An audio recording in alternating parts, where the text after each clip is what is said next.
What's up, guys? Today we talk about Defense Against the Dark Arts, or DADA for short. Now, this course is something taught at Hogwarts, and the class gets a very bad rap in the Harry Potter franchise. Now, and that's understandably so, because you got professors who are being killed, they're being losing their memory, or they're going to Azkaban. You know, every single year you're getting a brand new professor, and so it is cursed by Voldemort, if you did not know that. But the course itself is very important in the wizarding world. Many people would say, well, why would you even want this class if all it does is create dark wizards like Voldemort? Well, that's not all it does.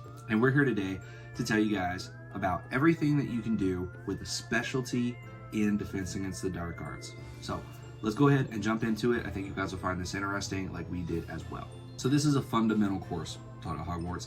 It is required from years 1 through 5. And if you didn't see our education system at Hogwarts video, go check that out. But essentially, after your 5th year, you can stop taking Defense Against the Dark Arts depending on what career path you want and where you finished with your owls. You know, the purpose is exactly what Harry says to Madame Umbridge. And how's theory supposed to prepare us for what's out there? One sidebar here, I don't understand why Harry wasn't smart enough to, avoid the question about Voldemort and not get into trouble. I don't know why he couldn't do that. He could have just said werewolves or dementors, any centaurs who can be aggressive. Like, why didn't he say anything like that? But no, he had to go and jump all the way to Lord Voldemort and start getting in trouble. So this understanding of the dark arts can and will save your life. It will. And should you find yourself against snatchers, magical creatures, or more, it will help to save your life. So this is something that should be fundamentally taught at Hogwarts. So for the people that say, no, why is this even taught? That is why, because you will need it at some point. There is evil out there, and you do need to be aware of it. But to excel in the course beyond your owls is open up to a new career path, okay? You'll be open up to a new career path, so let's see what those careers are. First off is the curse breaker, okay? A curse breaker, as we actually saw Bill Weasley, he was a curse breaker, and he worked in Egypt for his career. This was a necessary position. As we saw in the wizarding world, there would be many curses placed on objects, and they needed curse breakers to come in. For this course, you would need newt levels, right? So you would need your newts in Defense Against the Dark Arts and Charms class, okay? As breaking these curses would require counter charms to relieve them from the objects or areas that they are placed over. Next is Aurors, okay?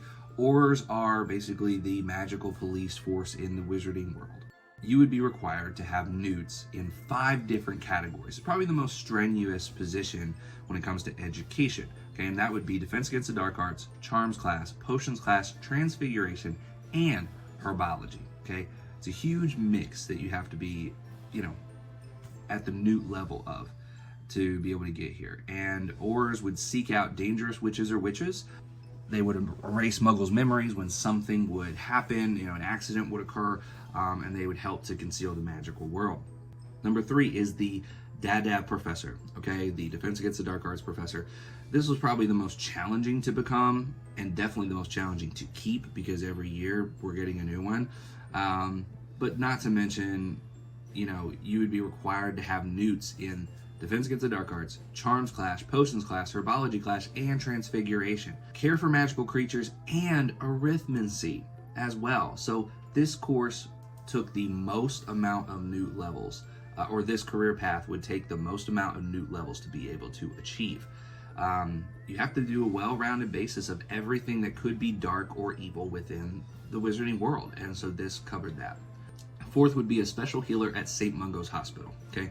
Now, this was being able to heal those from dark spells, dark potions. It would require a special need, okay? It would require special knowledge of the dark powers that these people are using on witches and wizards to be able to heal them from it.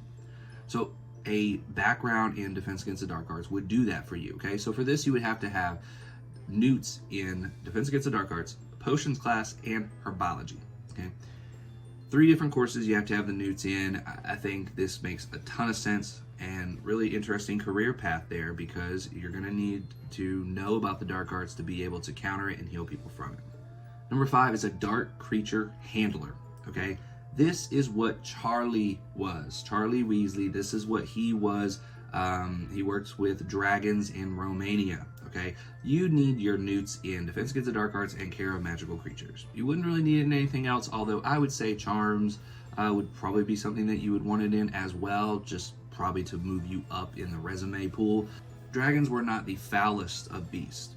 Okay, you had the basilisk and things like that, but dragons were the most powerful magical creatures out there. These people would also help to make sure these creatures did not run rampant in the Muggle world.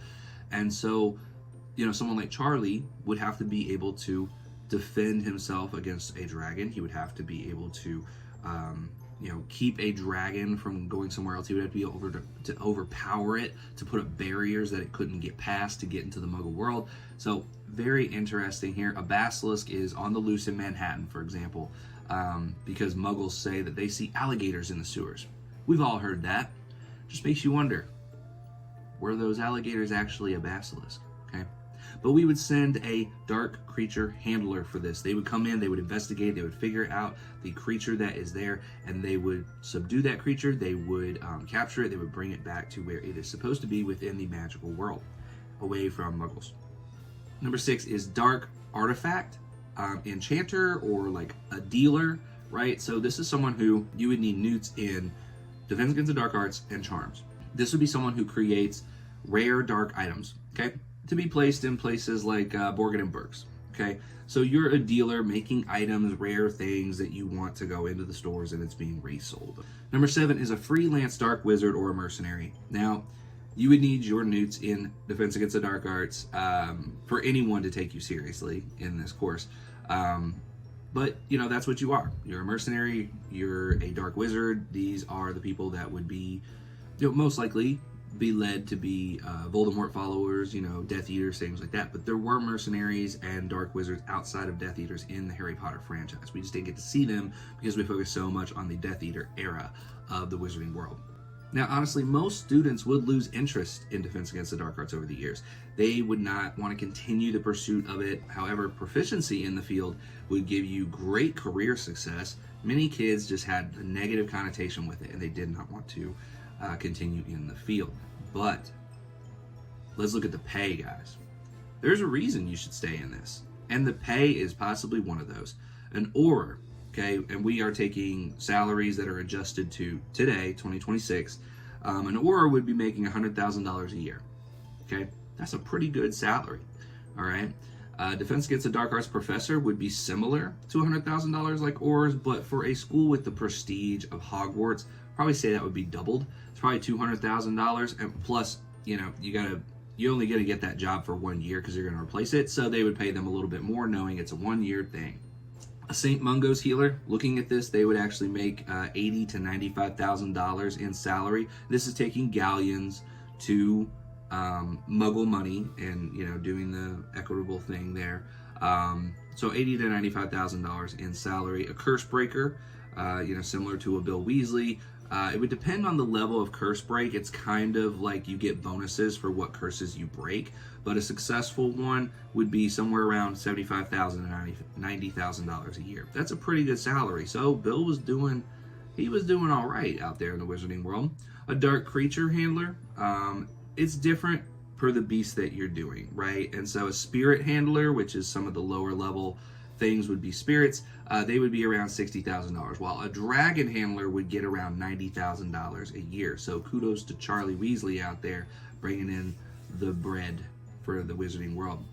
A dark arts artifact dealer, you know, obviously this is paid by the success of the item, based on demand, so it's hard to estimate this, but we would say on the lower level $30,000 a year they would make, and on a higher level probably around $45,000 a year. They're not bringing in big bucks, but, you know, they're sitting there doing their thing, making enough to you know, provide for the home.